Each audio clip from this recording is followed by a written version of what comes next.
reuse, repurpose, and create some custom art for your wall. On this episode of Let's Craft, I'll show you how.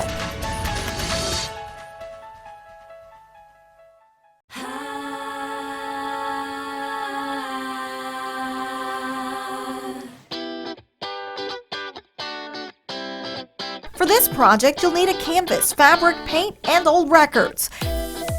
I salvaged these records for $1 a piece. I picked up an old canvas for $5 and some inexpensive fabric. Next, time to get to work. First, I stapled the fabric to the canvas, then added paint to the records. Once dry, I secured the records to the canvas with glue. Finally, I added my custom art to the wall. On this episode of Let's Craft, I'm Shayla Reaves.